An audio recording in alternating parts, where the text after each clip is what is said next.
Hello friends, आज हम करेंगे नेक्स्ट क्वेश्चन गीतांजलि का। तो क्वेश्चन ये है कि write an essay on Tagore's humanism with special reference to Gitanjali.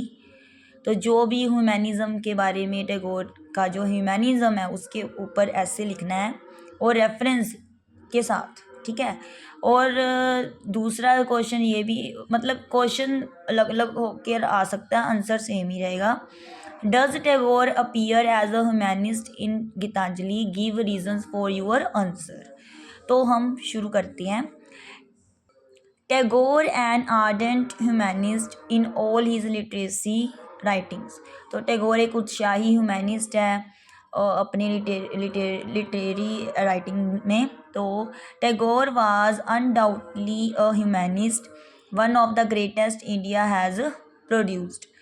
तो बिना शक के जो टैगोर एक ह्यूमैनिस्ट है, ठीक है, इंडिया प्रोड्यूस कर चुका है, ठीक है, उस उनमें से एक। A humanist is one who loves humanity and who strives for the welfare of humanity. अब मीनिंग बताया गया है कि ह्यूमैनिस्ट क्या होता है। तो ह्यूमैनिस्ट वो होता है जिसे मनुष्यता होती है ना, इंसानियत होती है, वो पसंद होती है, उससे प्यार होता है, एंड जो कोशिश करता है दूसरों के भले के लिए, ठीक है, मतलब मनुष्यता के भले के लिए कोशिश करता है, वो ह्यूमैनिज्म होता है, ह्यूमैनिस्ट होता है वो। A true humanist is one who not only has a good humanity at heart but also actively struggles for human welfare and help the poor.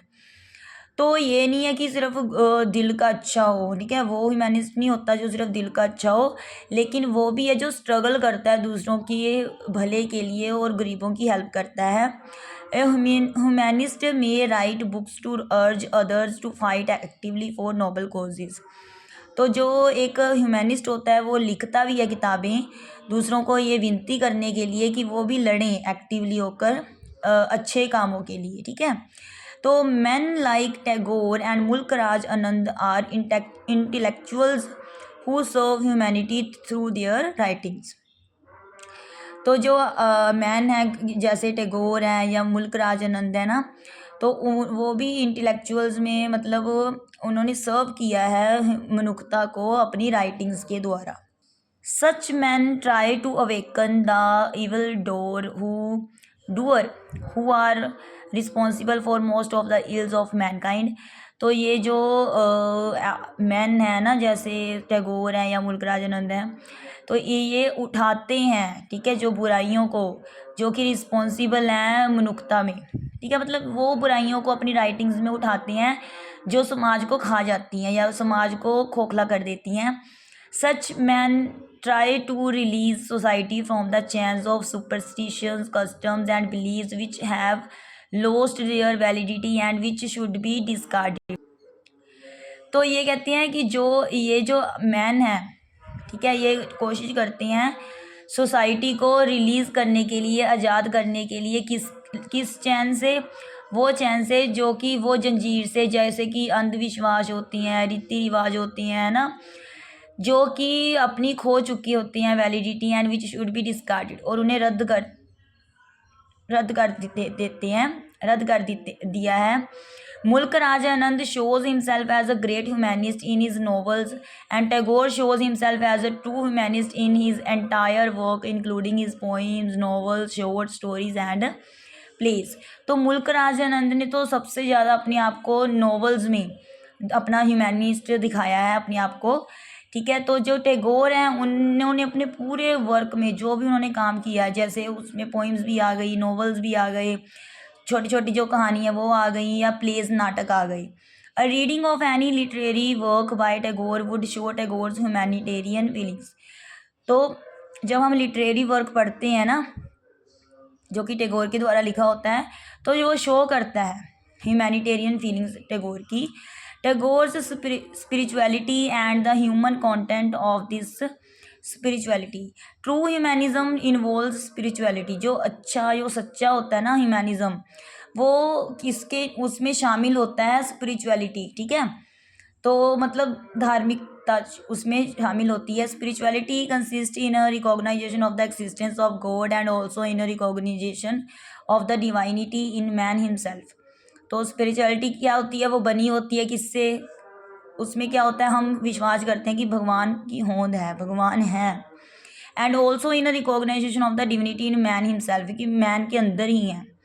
The divinity in man implies the existence in him of a love of truth or love of goodness or love of, तो जो divinity है man में, वो उसका भाव क्या है, existence होना भगवान का उसमें, और सच के लिए प्यार होना, अच्छाई के लिए प्यार होना, लव ऑफ ब्यूटी, सुंदरता के लिए प्यार होना, and the feelings of sympathy and charity, ठीक है, दान वगैरह, हमदर्दी, ये सब जो होती हैं सारी, ठीक है। Tagore regards a love of truth as a mark of true spirituality. तो टैगोर ने ये कहा है कि अगर सच्चाई के लिए प्यार है तो वो सच्ची जो है स्पिरिचुअलिटी है। A concern with social welfare is also mark of spirituality, and Tagore reject the idea of life which is cut off from human society. तो टैगोर ने ये कहा है कि वो कंसर्न करते हैं कि जो सोशल वेलफेयर है, सामाजिक भला है, वो भी स्पिरिचुअलिटी है, समाज का भला करना, ठीक है। वो लेकिन वो रिजेक्ट करती हैं आइडिया लाइफ का, उस लाइफ का जो कि अपने आप को कट कर लेती है ह्यूमन सोसाइटी से, ठीक है, जो अपने आप को समाज से अलग कर लेती हैं उसका रिजेक्ट करते हैं। लेकिन जो समाज के भले के लिए सोचते हैं उन्हें वो स्पिरिचुअलिटी समझते हैं। Poems illustrating Tagore's spirituality. तो spirituality a life of involvement with the problems of society. तो जो स्पिरिचुअलिटी है एक लाइफ है जिसमें शामिल है समाज की समस्याएं, and spirit of service to one's fellow human beings, और एक भावना होती है कि सेवा करनी अपने साथ वालों की। All these aspect of Tagore's thinking are to be found clearly and unambitiously, ठीक है। तो जो ऑल ये आस्पेक्ट हैं टैगोर की सोच के, वो क्लियरली पाए जाते हैं in the poems of Gitanjali, मतलब गीतांजलि की पोइम्स में। There are a large number of poems which show only Tagore's spirituality. बहुत सारी पोइम्स हैं जिसमें सिर्फ टैगोर की स्पिरिचुअलिटी दिखाई देती है। In these poems, Tagore expresses his belief in the existence of God, in the reality of human soul, in the human soul's immortality, and in the possibility of a spiritual communion between man and God. तो इन सब poems में क्या होता है, टैगोर दिखाती हैं अपना विश्वास, दिखाती हैं कि भगवान की होंद है, रियलिटी ऑफ ह्यूमन सोल, जो आत्मा होती है ना, उसकी सच्चाई, in the human souls immortal, जो अमरता, अमर होती है आत्मा, उसके बारे में, और पॉसिबिलिटी, ठीक है, कि ये भी संभव हो सकता है कि मैन जो है वो गॉड के साथ कम्युनियन हो जाए, मतलब एक हो जाए वो, ठीक है। तो बाकी का आंसर हम अगली वीडियो में करेंगे। थैंक्स।